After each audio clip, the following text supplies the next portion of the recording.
como si algo o alguien estuviera monitorizando nuestras vidas. Apenas somos capaces de retener en la memoria el 30% de lo que hacemos a lo largo de un día.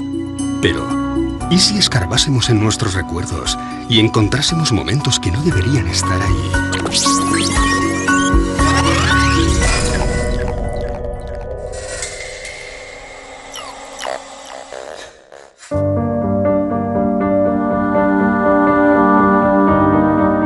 Los relatos sobre personas supuestamente raptadas por seres extraterrestres vienen repitiéndose desde hace décadas. Uno de ellos es el de Carla Batista, una mujer portuguesa que afirma haber sido abducida desde muy pequeña. Veía luces, sentía zumbidos, a veces oía sonidos más agudos. Muchas veces por la noche veía una luz en su cuarto, el colchón refulgía como si fuera incandescente. Situaciones muy extrañas. Era una chica retraída y cada vez tenía menos amigos. Con el paso de los años, esta situación comenzó a afectar seriamente a su vida social, por lo que acudió a distintas terapias en busca de ayuda. Carla fue enviada por el grupo de estudio de ufología para realizar una sesión. Porque ella se quejaba de haber sido raptada por extraterrestres durante la noche. Tenía marcas en el cuerpo. Había una luz azul que surgía en el cuarto, tras lo cual no recordaba nada. Tenía muchos momentos de amnesia, periodos sin recuerdo de lo que pasaba durante la noche. Ella vino, por tanto, para tratar de esclarecer esas situaciones. Yo la recibí como médico, como terapeuta, para ayudarla a integrar esos momentos. Momentos como el que ocurrió el 4 de septiembre de 1989, cuando Carla y varios amigos salen de Lisboa para pasar unos días de vacaciones. Salen de aquel lugar 2 coches, ella con 2 personas más dentro del coche y 3 personas más en el coche de delante. Pasan el puente 25 de abril y nada más pasar, hay un reclamo luminoso que al pasar ellos se apaga. Unos minutos más tarde, uno de los amigos dice que hay una estrella que parece seguirles. Y al mismo tiempo, parece que está perdiendo el control del vehículo. Parece que el coche no quiere andar.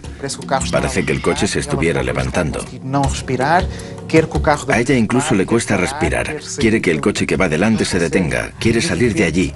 No lo consigue y de repente ve todo nublado. Deja de ver y grita: ¡paren, paren, paren! Cuando logran detener los vehículos, Carla se encuentra en un serio estado de shock. No recuerda nada. Una cosa curiosa. Habían hecho un viaje de unos pocos minutos y el motor aún estaba frío. Las ruedas estaban frías y el interior del coche estaría más o menos helado. Ella apunta que había unas marcas, tipo quemaduras, en la parte superior del coche. Aquel coche nunca más volvió a funcionar. A la mañana siguiente detecta unas manchas. Una mancha debajo de la barbilla y otra en la zona del ombligo. Como unas incisiones. El concepto de abducción es un término jurídico, significa rapto, secuestro. Lo que pasa es que posiblemente la gran mayoría de las personas, del público, lo asocia directamente al fenómeno ufológico y a una de las vertientes, creo, más interesantes y a la vez más polémicas que hay, ¿no? Y es el secuestro de un terrestre por parte de una inteligencia extraterrestre, en la que luego tenemos diferentes variantes, ¿no? Porque ya no solo se queda en el secuestro, según dicen los testigos, sino que incluso en ocasiones se llegan a realizar algún tipo de pruebas dentro de esa supuesta nave extraterrestre, incluso en ocasiones se realizan hasta implantes, es decir, el abanico es muy amplio. Una abducción es un secuestro intencionado y no permitido. Va contra nuestros principios. Se nos hace cuando estamos inconscientes, sin nuestra autorización. Se practican técnicas invasivas. Es tremendamente traumático. Las personas luego no logran convivir con ello. A pesar de no recordar lo que ocurrió, comienzan a experimentar una traumatología traumática y necesitan ayuda para aclarar lo ocurrido. Las experiencias de abducción son traumáticas. De hecho, no hay ningún caso de abducción que voluntariamente haya dicho me apunto a ser abducido. En 2007, Carla regresa a las sesiones de psicoterapia para tratar de aclarar qué o quién estaba provocando aquellas pérdidas de memoria. Seguimos el esquema clásico. A través de un estado de relajación, de hipnosis clínica, se le transporta hasta aquellas noches en las que ella se quejaba de algo que pasaba, pero no recordaba. Después descubrió que era transportada durante la noche, a través de la ventana, por un rayo de luz, hasta una nave en la que era explorada desde un punto de vista médico. Le hacían exámenes y ella sentía como si aquello fuera una invasión. Y naturalmente que era una invasión de su cuerpo. En esa regresión, ella recuerda todos los procesos. Se ve a sí misma en un sitio muy iluminado, con seres a su alrededor, interesados en su cuello, interesados en la tripa. Se siente mal, quiere vomitar y ellos le dan un líquido muy amargo para que beba. ¿Qué es lo que quieren? Diles que no es justo lo que están haciendo sin tu autorización. Porque eres un ser sensible, un ser inteligente con derecho a usar su propia voluntad. Así que había un diálogo con esos seres a través de la paciente. Algunos de esos seres decían que esto era simplemente un plan, una investigación que tenía que realizarse. Algunos seres dijeron, sí, conocemos esa ley y lo tendremos en cuenta. Lo que ocurrió es que a partir de entonces disminuyeron todas estas escenas en que Carla decía ser abducida. Todo parecía ir bien cuando Carla descubre que, de manera aparentemente inexplicable, está embarazada. Ella se asusta debido a estos síntomas. Habla con una amiga, se hace un test de embarazo en una farmacia que da positivo. Ella está muy asustada y no quiere contárselo a nadie. Unos meses más tarde tiene una gran hemorragia y todo pasó. Pero ella dice que durante una de sus abducciones habría visto una gran cámara donde estarían otros bebés probeta, metidos en tubos gigantes, y que uno de ellos sería su hijo. Admitamos que una raza o varias razas de seres alienígenas vienen hasta la Tierra y secuestran, generalmente mujeres jóvenes. ¿Para qué? Básicamente, unos podrían pensar que vienen a ver en qué estado se encuentra su experimento. Ellos crearon la vida en la Tierra y vienen a ver cómo ha ido desarrollándose ese nuevo ser que ellos crearon. Y esos test genéticos que se hacen a las personas serían para recoger muestras de óvulos y de semen, para la creación de una raza híbrida. Del mismo modo en que el Homo sapiens sapiens consiguió superar al Neandertal, aquí tendríamos una raza híbrida que en el futuro vendría a hacerse con el planeta y alzarse sobre el Homo sapiens sapiens. Sin lugar a dudas. El fenómeno abducción acompaña al ser humano desde que tiene conciencia de ser hombre.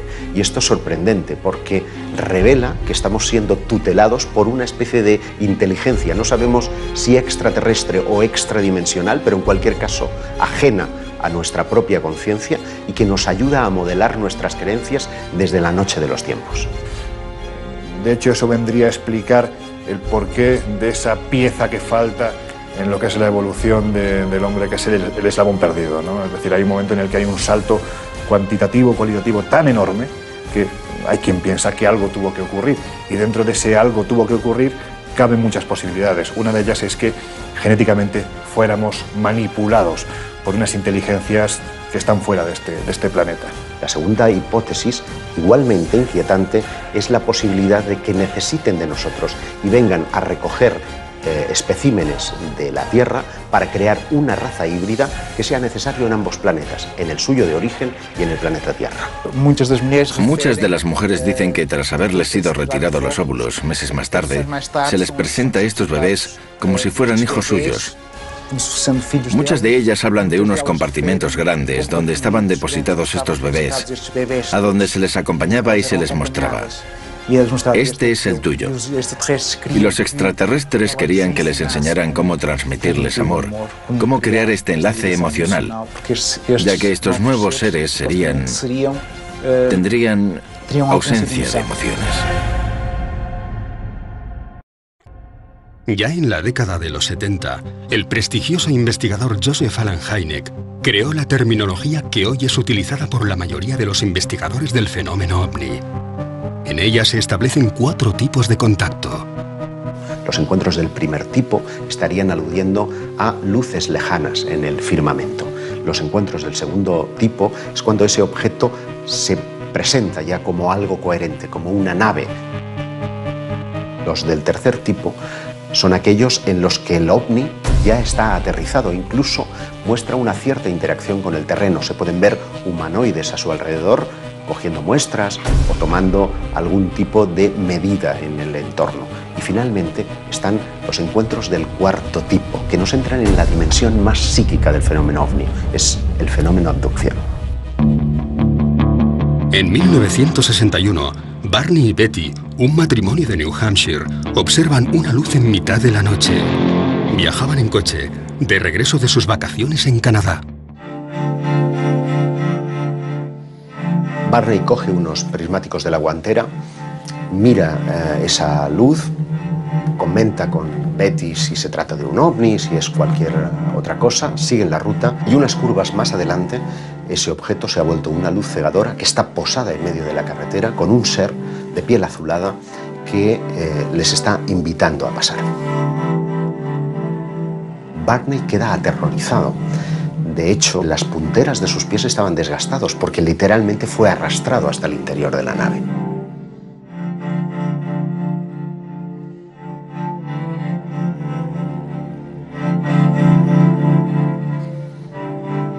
Años más tarde, en 1966, la pareja acude a terapia. Desde aquel extraño suceso, ambos sufrían pesadillas muy similares. Fueron atendidos por el Dr. Benjamin Simon, quien les sometió a distintos procesos de hipnosis. Hacen sesiones de hipnosis, sesiones separadas, cada uno en su sesión, y ambos relatan lo mismo. A pesar de las constantes protestas del matrimonio, dentro de la nave fueron separados. Betty relató cómo le colocaron una potente luz sobre la cara, tras tumbarla sobre lo que parecía ser una camilla de operaciones. Le cortaron un mechón de pelo, examinaron sus ojos, orejas, dientes y manos. Aquellos seres usaron algo parecido a un escarpelo para raspar y hacerse con muestras de su piel. En inglés, aunque con dificultades, aquellos supuestos extraterrestres le dijeron que le estaban realizando pruebas en su sistema nervioso y con una aguja de 10 centímetros y a través de su ombligo una prueba de embarazo. Sin ningún tipo de sedación, se le introduce una especie de aguja a través del conducto umbilical. Ella sigue preguntando y le dicen que es una especie de test de embarazo. Una de las cosas más llamativas del episodio de los Hill es la descripción de una técnica de prospección intrauterina denominada laparoscopia que no sería descubierta hasta 20 años más tarde. Aun aceptando que pudieran haber en la literatura médica escritos, estos no aparecerían hasta una década más tarde. Por lo tanto, es una prueba objetiva de que hay ciertos conocimientos que los abducidos describen que son ignorados. La abducción de Barney y Betty Hill tuvo un impacto importante en la ufología porque fue la primera vez que se reconoció la posibilidad de que estos seres interactuaban con nosotros, que de alguna forma íntima nos estaban vigilando, siguiendo y posiblemente nos estaban manipulando a un nivel biológico o incluso genético. Fue la primera vez que la mayoría de las personas que seguían estos temas se sentían vulnerables posiblemente porque parecía que los ovnis habían entrado en sus vidas personales. El estudio de las abducciones es tremendamente monótono. Todos los episodios tienen un modus operandi que es prácticamente idéntico. El protagonista suele estar conduciendo generalmente de noche. De repente, una luz lejana se hace presente, él la observa y a continuación esa luz ya está posada en el suelo. Unos seres le invitan en unos casos, en otros son forzados al interior de lo que ya es claramente una nave y allí son sometidos a todo tipo de experimentos, de reconocimientos médicos, de un chequeo muy general pero con un punto común, y es que todos ellos tienen un interés fundamental en la genética, en la reproducción. Lo que suelen decirnos los protagonistas de estos incidentes es que después de su experiencia, la sensación es la de estar controlados, la de estar sirviendo información vía monitoraje de sus actividades a lo largo del tiempo. Y esto explica el por qué en muchos casos de abducción parece haber una especie de recurrencia en el individuo. Generalmente hay un primer caso que suele ocurrir en la niñez, alrededor de los 8 y 12 años, y posteriormente suelen irse produciendo otras visitas parecidas a lo largo de su vida. Esto significa que existe un estudio previo de todos los seres humanos por parte de estas entidades y que eligen a uno de ellos porque les interesa algo que tienen ellos. Es decir, con un muestreo de 7.000 millones de personas, cada uno con nuestro ADN y cada uno con nuestra personalidad, les interesa algo que tienen y ese algo lo están controlando y monitorizando durante el resto de su vida. Posteriormente hay otro elemento común en las abducciones y es que el testigo no recuerda esta hasta tiempo después. Incluso tienen que entrar en escena hipnoterapeutas que son los que le traen al presente ese recuerdo del pasado y a partir de ahí la vida del testigo cambia. El tiempo es muy importante en los casos de abducción porque parece que los seres que tripulan las naves parecen jugar con él. Se produce lo que llamamos un tiempo perdido. Es decir, el personaje, después de haber experimentado todo el proceso de abducción, no recuerdan nada. Es a partir de entonces, a veces motivados por sueños, por problemas en sus relaciones personales, que acude a un terapeuta. Y es en el transcurso del contacto con este terapeuta que se pone al descubierto lo que ocurrió en ese tiempo perdido. ¿Realmente nos encontramos ante un plan genético ideado por seres provenientes de otro planeta? Casi un 2% de la población de algunas ciudades afirma tener síntomas de haber sido abducido, al menos una vez, a lo largo de su vida. Entre esos cientos de miles de personas, solo unos pocos afirman poseer algún tipo de prueba física, tras la manipulación a la que fueron sometidos. El tema de los implantes quizás sea el más interesante a nivel de abducciones por la prueba física que eso conlleva. Durante muchos años se ha expuesto que algunos abducidos dicen que han tenido diferentes marcas tras esas abducciones. Esas marcas que en algunos casos puede quedarse toda la vida o en algunos otros casos dicen que desaparecen. En la primavera de 2011 sale a la luz el caso de Ron Noel, un hombre que afirma haber sido abducido en repetidas ocasiones desde que tenía 9 años. Con una vida llena de lagunas y de momentos en blanco, acude a distintos especialistas, pero es en una sencilla revisión médica donde una radiografía hace saltar la sorpresa. Dentro del interior de su hueso, del hueso del cúbito, tenía una pieza metálica. Él no recordaba haber tenido ningún tipo de accidente, él no recordaba haber tenido ningún tipo de operación anterior y, bueno, pues el hecho es que estaba ahí. Ron, ante la falta de respuesta, se pone en contacto con Roger Lehr, un excéntrico especialista en extracción de implantes. Ya en las primeras pruebas realizadas, descubrirían que se encontraban ante algo distinto a todo lo estudiado hasta la fecha. Un detalle muy interesante es que se emitían ondas de radio. Pudieron comprobar cómo a través de un medidor de radio, pues aquel aparato estaba emitiendo una onda de radio. Quizá otra de las cosas más interesantes era que existe una capa de protección proteica alrededor de ese implante. En 2012, el mismo Roger Lehr realiza la extracción del implante y su posterior examen. Lo que se veía en ese microscopio electrónico es posiblemente el aparato más sofisticado que ha visto el hombre en toda su historia. Estamos hablando de un mecanismo prácticamente biológico. Tiene carácter metálico, pero cuando lo empiezas a ver, tiene características prácticamente de células. También muy interesante el hecho de la composición química, que tenía metales que están relacionados con la composición química de diferentes meteoritos encontrados en diferentes partes del mundo. Ese tipo de implantes llegan a disolverse, como si al contacto con el aire sufriesen un proceso de oxidación que fuese absolutamente colosal. Y esos implantes pues prácticamente desaparecen a los pocos minutos.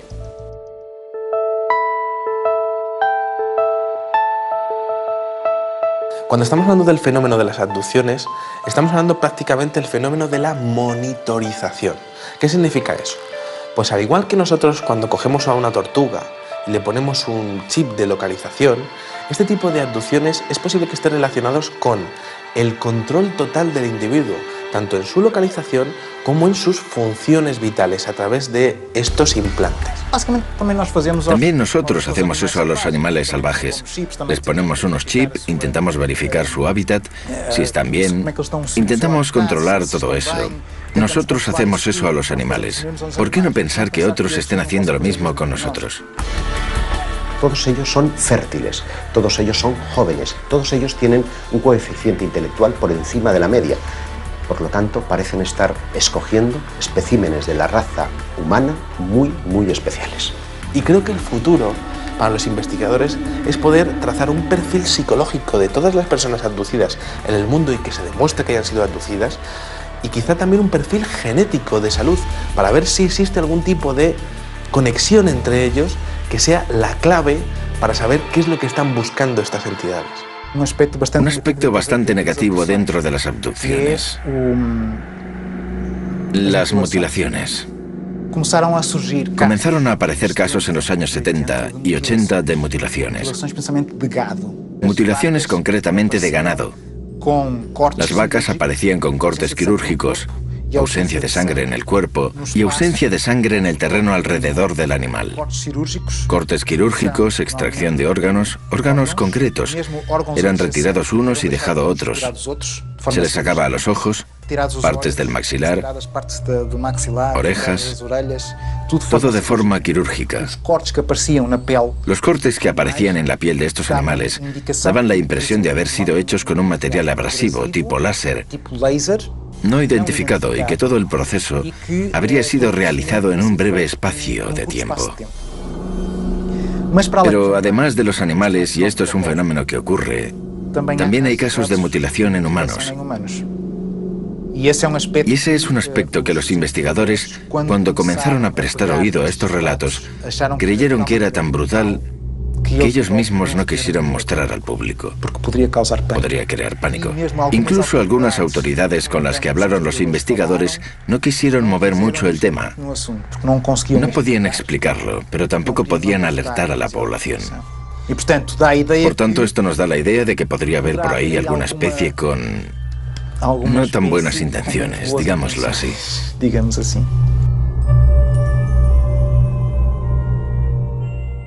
Tenemos muchos casos españoles interesantes. Recuerdo, por ejemplo, el caso de Miguel Herrero Sierra, que en 1978 se dirigía hacia Guadalajara por la Nacional 320.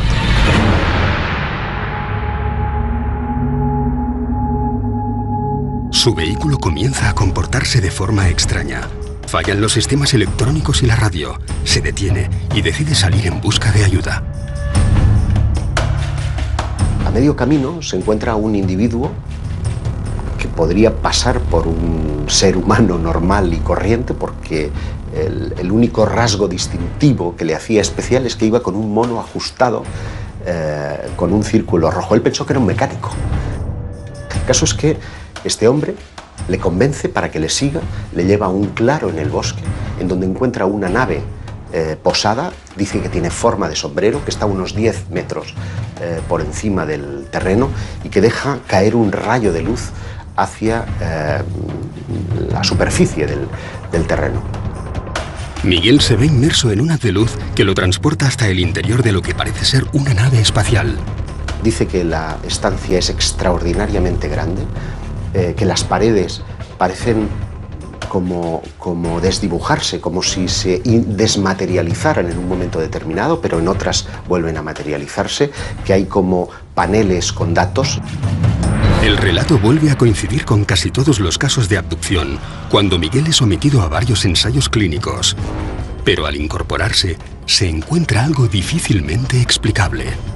Le colocan en la camilla y después de experimentar con él y de reconocerlo, se reincorpora y hay algo que le perturba de una forma extraordinaria. Es que un ser que estaba de espaldas a él se da la vuelta y se encuentra a sí mismo, como si fuera un doble especular. La única característica que le distinguía es que una cicatriz que tiene en la cara estaba justamente al otro lado, como si fuera una imagen reflejada en un espejo. Y cuando intenta tocarle, el ser le dice: no, no lo hagas, porque si le tocas podrías destruirte y destruirle a él. Le cuentan la teoría de la antimateria, es decir, la carga eléctrica era inversa a la suya, de modo que nos encontramos frente a un concepto que no sería teorizado hasta muchos años más tarde. Para tratar de verificar lo que ha sucedido en el tiempo perdido, los investigadores acuden fundamentalmente a tres procedimientos. Uno es el polígrafo o la máquina de la verdad, que solamente se puede emplear en aquellos casos en los que el testigo recuerda previamente su experiencia, para tratar de verificar si lo que ha dicho es verdad o no. Muchos de los abducidos que han sido interrogados por este método, pues no se ha encontrado que estén mintiendo. El segundo método es el llamado pentotal sódico o suero de la verdad. Lo que trata es de inducir a través de una droga, de una sustancia psicotrópica, un estado de relajación en el que parece imposible mentir. Es un método muy cuestionado, por lo que el método más popular y utilizado para rescatar los recuerdos de los abducidos es el de la regresión hipnótica. ¿Nos encontramos ante miles de casos reales o se trata de algún tipo de alucinación colectiva? ¿Cómo podemos saber si un testigo ha sido realmente raptado por seres de otros mundos o sencillamente está mintiendo? Es muy difícil, porque para empezar, él tiene miedo a ser considerado loco. Debe tener la certeza de que esa persona que le va a recibir no va a reírse, no va a burlarse de él. Ha de tener la certeza de que recibirá eso que él cuenta sin hacer comentarios. Es entonces cuando se entrega al proceso, sobre todo porque viene con momentos que no recuerda. Aparece con marcas en el cuerpo, siente que pasó algo, tiene flashes que no logra integrar en su vida. Viene muy confuso y recela hasta de aquello que va a descubrir. Si han tenido un contacto con otros seres, por ejemplo, luego es difícil conversar al respecto con otras personas. Es difícil contárselo a los amigos e incluso encontrar profesionales que estén abiertos a escuchar este tipo de problemas. En ocasiones la intuición es fundamental, ¿no? Porque esa persona está buscando ese último clavo al que aferrarse, va buscando una respuesta a lo que le ha ocurrido y esa respuesta la busca en ti, en el investigador, en el periodista, en la persona que se acerca para escucharle y que no se ríe de esa experiencia. Parte de la idea de que la intuición juega un papel fundamental, no para saber, evidentemente, si una persona ha sido abducida o no, pero sí para saber si está mintiendo o no. Son personas absolutamente normales y que muchas veces quedan sorprendidas. No son personas que se interesen previamente por el tema, que estén siempre mirando al cielo. No, surge en el día a día, en las personas más normales, en las situaciones más vulgares. Y al hacer regresión y pedirle que vuelva a la primera vez que eso ocurrió, se ve teniendo una experiencia de abducción. De repente está siendo raptado y pasa por cosas que no entiende. Pero tiene un pequeño problema, y es que en hipnosis también se puede mentir.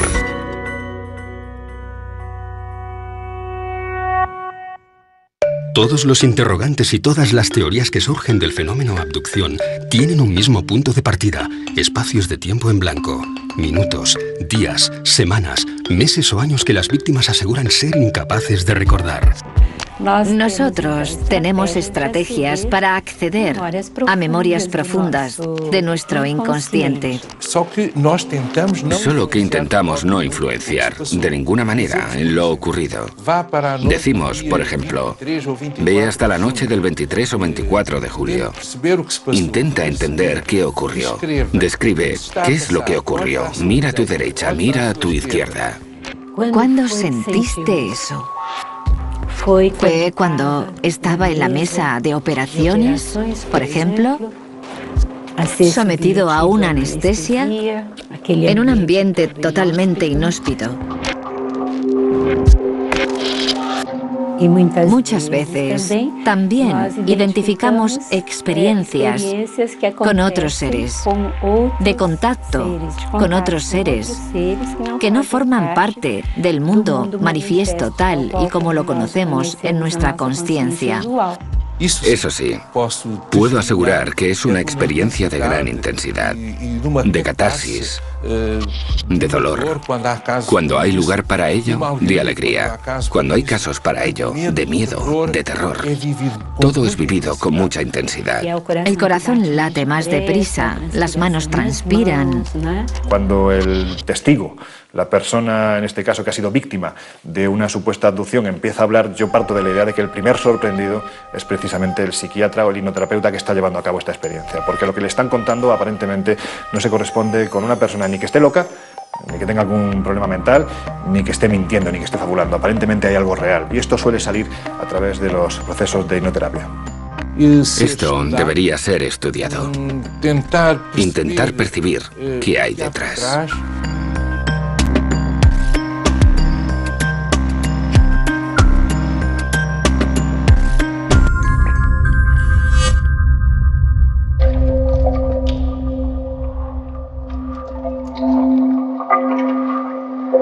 Por extraño que pueda parecer, podríamos encontrarnos ante un fenómeno que ha acompañado a la raza humana desde sus inicios, y no solo ante un mero producto del siglo XX. Pero es especialmente en el periodo de la Edad Media donde vamos a encontrar una serie de relatos que parecen encajar 100% con las modernas abducciones. Me estoy refiriendo a los íncubos y súcubos. Las actas inquisitoriales están llenas de descripciones de seres que se asemejan a los modernos extraterrestres. Es decir, la similitud es tan extraordinaria que parece que estamos ante el mismo fenómeno. No dicen ovni porque los ovnis no existían. Lo interesante para mí es que nunca hemos dejado de hablar de abducciones, es decir, que llevamos 500 años y posiblemente más tiempo, miles de años, quién sabe, hablando del rapto de humanos por parte de seres extraños. En 1486 se publicó un libro que se llamaba el Malleus Maleficarum, que describe los fenómenos relacionados con la brujería y con la demonología. Sirvió como una especie de guía para cazar brujas y para discutir temas importantes como si los demonios nos raptan, si nos utilizan para engendrar sus propios hijos, cosas así que hoy en día surgen en las abducciones modernas. Si analizas lo que dicen acerca de los demonios, ves muchas similitudes entre los extraterrestres y los demonios. Los cazadores de brujas decían que no solo las brujas fueron raptadas por los demonios, sino cualquier persona. También se especulaba si estas abducciones eran fenómenos mentales, es decir, si el demonio era capaz de raptar a una persona mentalmente o si lo hacía físicamente.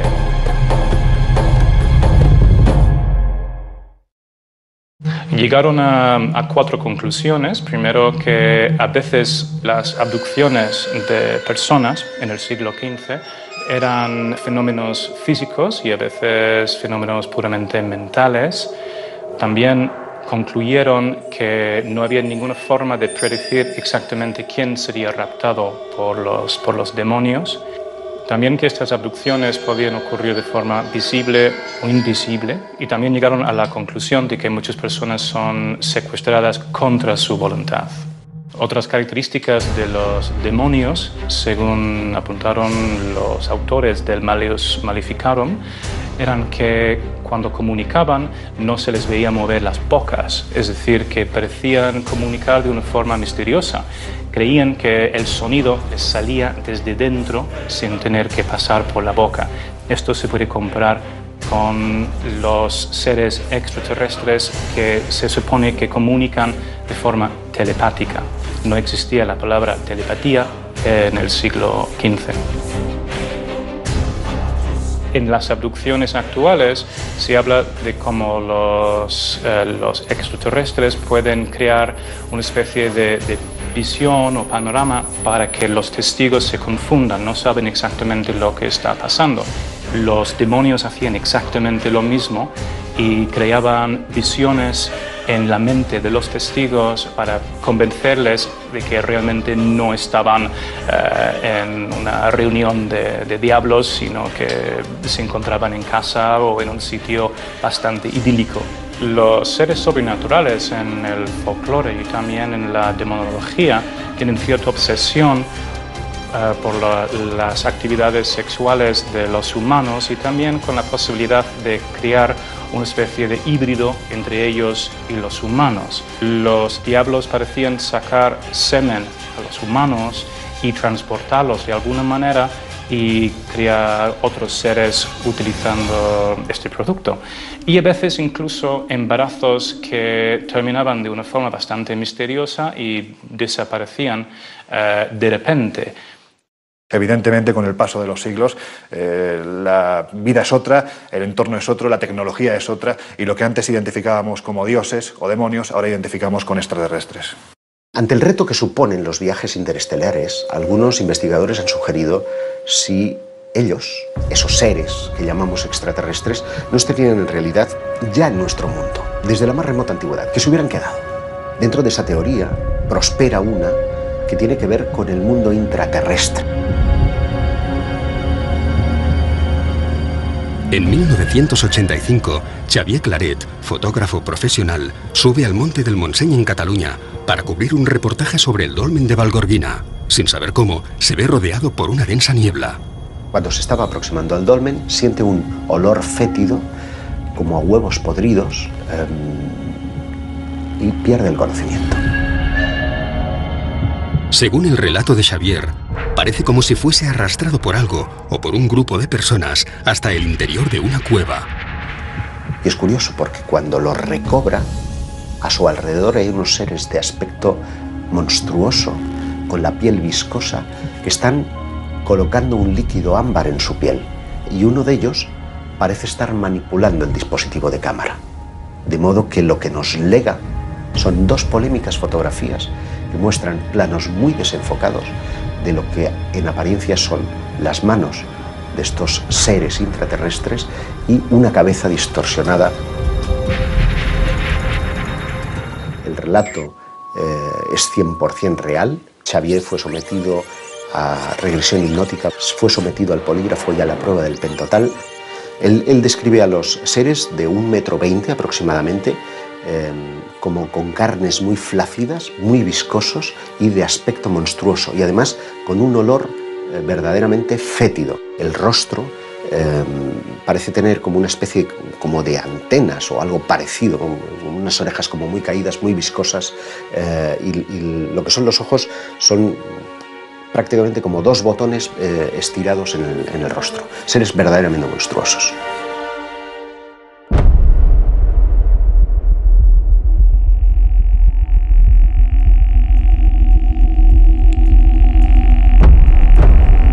La mente humana no es una cinta de vídeo que podamos rebobinar para ver qué sucedió exactamente en cada momento de nuestra vida. Si lo hiciéramos, nos encontraríamos con demasiados fragmentos distorsionados, alterados o simplemente borrados. Las secuencias más dañadas de la cinta corresponderían con los episodios más traumáticos: miedo, dolor, angustia, soledad, falsos recuerdos o algo que no queremos recordar. ¿Qué ganan los abducidos contándonos esas experiencias que a menudo despiertan la sonrisa de sus vecinos y semejantes? No ganan nada, tienen mucho más que perder. Yo siempre les he definido como una suerte de infiltrados, como una quinta columna, como seres que, siendo escogidos por esa eventual raza de extraterrestres, tienen una misión a cumplir. El qué y el cuándo lo ignoramos.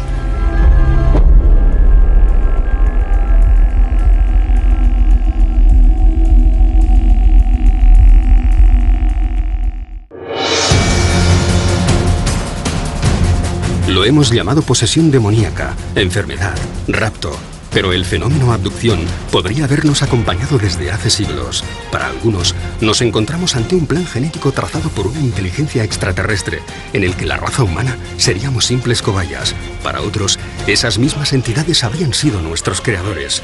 Pero para las víctimas de los miles de casos recogidos en todo el planeta, todo esto es una pesadilla de la que no siempre consiguen despertar. Algo muy difícil de explicar.